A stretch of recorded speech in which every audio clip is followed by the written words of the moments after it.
দুই হাত উঁচু করে বলুন লিল্লাহি তাকবীর, লিল্লাহি তাকবীর। হাত নামান, হাত নামান। সম্মানিত মুসল্লিবৃন্দ আমার, গভীর মনোযোগ দেন।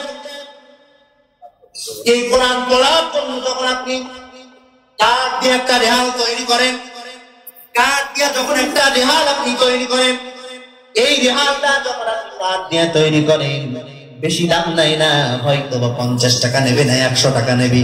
আপনি রেহালের কাছে কোরআনটা রেহালের উপরে রাখবেন, আবার ওই রেখে কোরআনটা পড়ে আবার দলা করে রেখে দিবেন।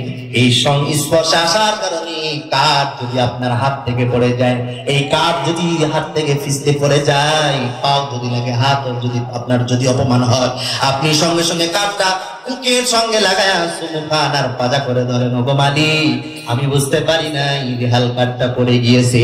বলেন এই কাঠের ইজ্জত বাড়ায় দিল কি? এই যে ফার্নিচার বানাইছে, আমি একবার মাহফিলে গেলাম একজনের বাসায়, দেখি এগুলো মাঝে মাঝে ফার্নিচার কি ভরা, বলবো না তৎকালীন সময়ের কথা, কি টাকা কামাই করছে, বলে 1 লাখ টাকার ফার্নিচার এইটা, 80,000 টাকার ফার্নিচার এইটা। এই যে খাটের উপরে হুজুর বসাইছি না, এই খাটটা আমি একদম অর্ডার দিয়ে 1,20,000 টাকা দিয়ে বানাইছি, খুব দামি খাট। আমিও দেখছি, তুমি আমারে দেখাও, তোমার কাল কিয়ামতের ময়দানে আল্লাহ আদা ভেসা ভেসা বাইর করে নেবে। কথা বলেন ঠিক কিনা? এখন বলেন এত টাকা দিয়েছে, খাট পালঙ্গ ফার্নিচার বানাইছে, কখনো চুমু খায় না। কিন্তু 50 টাকা দিয়ে 100 টাকা দিয়ে একটা কাঠ দিয়ে রেহাল বানাইলেন, চুমু খাইলেন কেন? এত সংস্পর্শে আসার কারণে জুজদানের দাম বেড়ে গেল, কোরআনের দাম বেড়ে গেল, কোরআনের পৃষ্ঠার দাম বেড়ে গেল, আর সবকিছুর দাম আল্লাহ রাব্বুল আলামিন বাড়ায় দিলেন। জোরে বলি সুবহানাল্লাহ।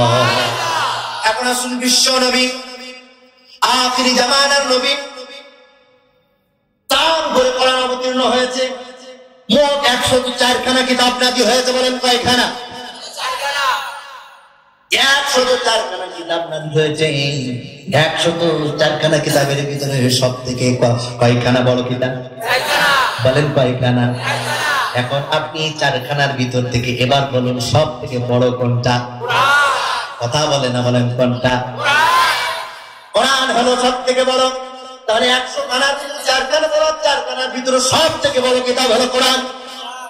আর এই কোরআন জনাবে মুহাম্মদ রাসূলুল্লাহ সাল্লাল্লাহু আলাইহি ওয়াসাল্লামের উপর আল্লাহ তাআলা অবতীর্ণ করলেন।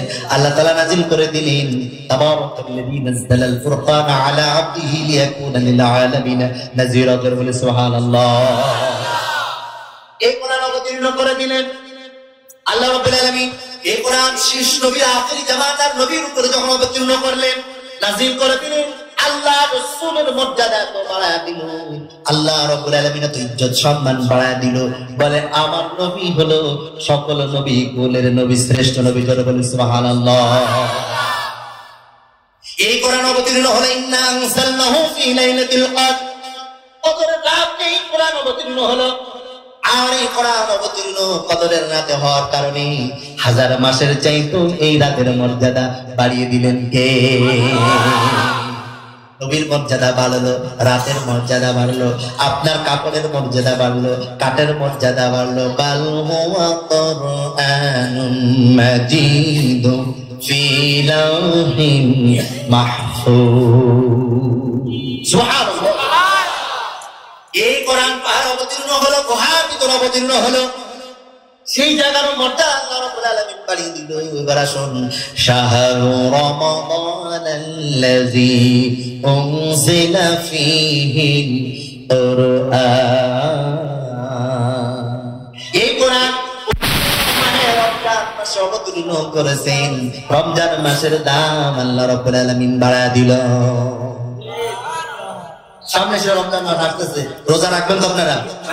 বলেন আল্লাহুম্মা বারিক লানা ফি রজব ওয়া শাবান ওয়া বাল্লিগনা রমাদান। বলেন আল্লাহুম্মা বারিক লানা ফি রজব ওয়া শাবান ওয়া বাল্লিগনা রমাদান।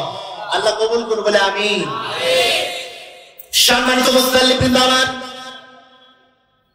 এই কোরআন অবতীর্ণ হলো, আর এই কোরআনের সঙ্গে আসলো বলে এখন আপনাদেরকে চমৎকার একটি বিষয় বলতে চাই, অসংখ্য ফেরেশতা মালিক আল্লাহ রাব্বুল আলামিন সৃষ্টি করেছে। ফেরেশতাদেরকে, সকল ফেরেশতাদের ভিতরে সব থেকে দামি, সব থেকে মর্যাদাশীল ফেরেশতা একজন ফেরেশতা, তার নাম কি জানেন? আরেকে জানেন না? জিবরাইল আলাইহিস সালাতু ওয়াস সালাম। বলেন কে? জিবরাইল আলাইহিস সালাতু ওয়াস সালাম। কারণ কি জানেন? জিবরাইল আলাইহিস সালাতু ওয়াস সালাম এই কোরআন বয়ে এনেছে। সুবহানাল্লাহ বলবেন না? দেখেন ফেরেশতার নাম আল্লাহ তাআলা বানিয়ে দিয়েছে। আচ্ছা, আলোচনা চলবে না থাকবে? চলবে। চলবে না থাকবে? আর শুরু তো আমরা রাগ করছেন, পুরো পিছনের মানুষ আওয়াজ পাচ্ছি না। এখন আলোচনা চলবে না থাকবে? লিল্লাহি তাকবীর।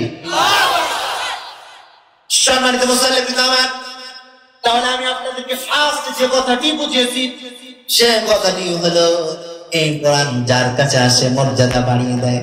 এখন আপনাদের কাছে আমার ছোট্ট একটা প্রশ্ন, সেটা হলো আপনি আমি যদি কোরআনের কাছে আসি দাম বাড়ায় দিবেন কে? আর আপনি আমি যদি কোরআন থেকে বিচ্ছিন্ন হয়ে যাই, চুরি করে পালাবো, তাও সম্মান পাবো না।